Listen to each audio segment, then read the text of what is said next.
Hi, Brad. Is it to the point before Game 7 where there's not a lot left to do? It's just kind of about playing now and playing at your best versus strategy and tweaks and all of that? Yeah, I mean, a little bit of both. A little bit of both. But,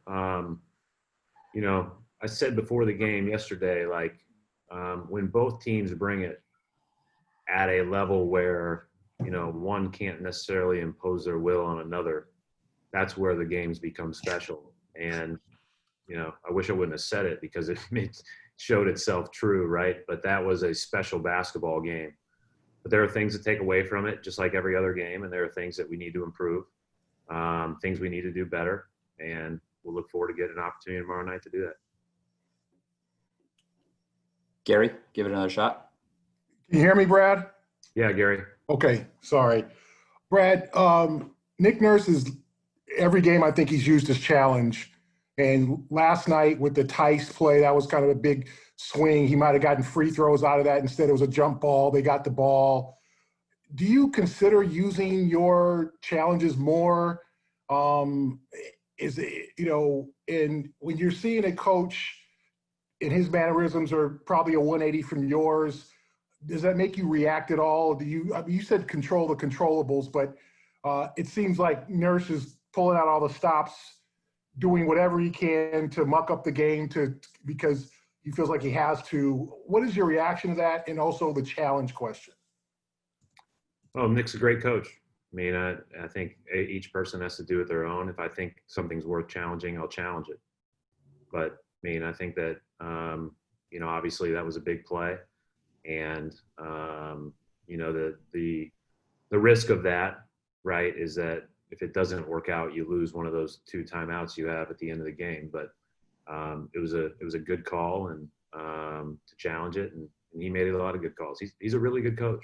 And but as far as like whatever they're decided doing, I'm not just going to do things for the sake of doing it. I'm going to do it if I think it's right for us. And my job is not to react emotionally to somebody else. It's to make sure that I'm focused on our team and what we need to do to be successful. John Corrales. Brad, can you speak to the mental challenge now? I mean, you guys have been in the bubble for a while, and you've spoken about that a lot. Now they're coming off of a Game 6 where a lot of guys have played 50 minutes. It's exhausting. And when you're physically exhausted, you have that tendency to lose that mental edge. How do you guys combat that?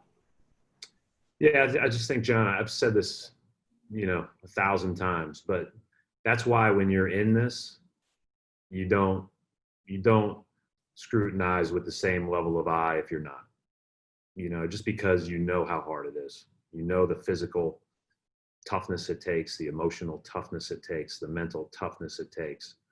And I believe that we have that. But it's special.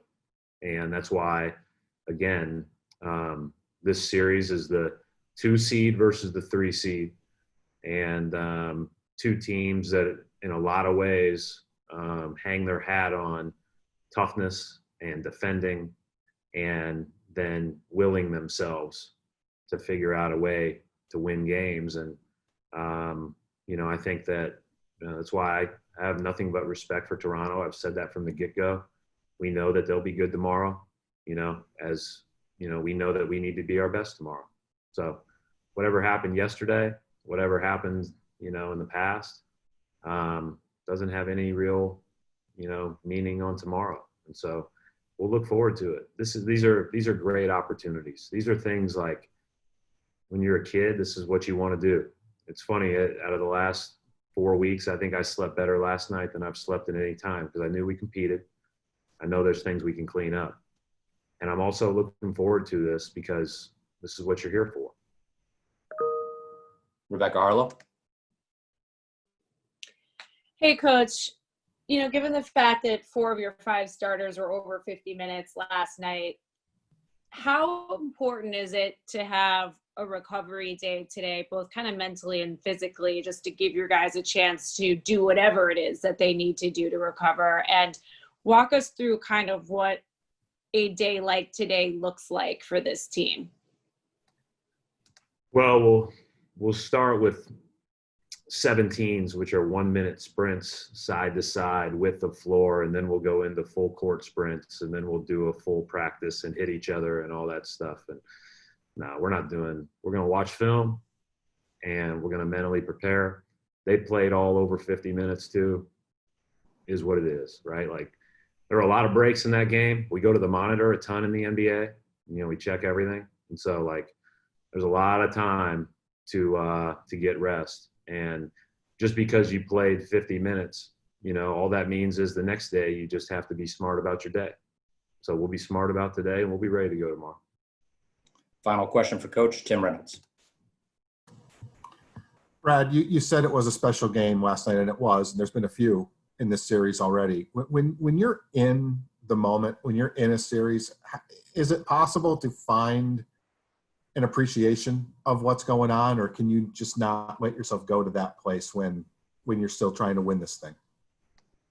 Yeah, of course. I mean, well, first of all, yeah, it's really hard because you're tremendously biased, right? And you're also, you want so bad to be successful. That's going to be the case at any time. But the older I've gotten, the more I appreciate it. And I think that that's because I know how hard winning is, and I know how hard it is to, compete and to get back up, and all the stuff that I was talking to John earlier about. And that's why I slept well last night, because I'm excited about tomorrow. It's a great opportunity. I look at all these things as great opportunities. Our team has had a special season. Their teams had a special season. Both teams have probably, done as much as anybody thought as far as at the level that we've played at. And so it's great that we get a chance to play for it tomorrow, and we're going to give it everything we have. All right, we'll wrap it up right there. Thanks, Coach.